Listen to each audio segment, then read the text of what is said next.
রাজার দরবারে। রাজামশাই বিচার করুন, মুরগি আমার বাসা ভেঙে ফেলেছে। রাজা সিপাহীদের ডেকে বললেন, যাও, মুরগিকে ধরে নিয়ে এসো। মুরগিকে ধরে নিয়ে আসা হলো। সে কক কক করে বলল, সাপ আমার ডিম ভেঙে ফেলেছে।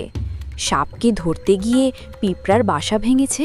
আগে সাপের বিচার করুন রাজামশাই। সিপাহীরা সাপকে ধরে আনলো। সাপের লেজ থেকে রক্ত ঝরছে। সে বলল, হরিণ খুর দিয়ে আমার লেজে আঘাত দিয়েছে।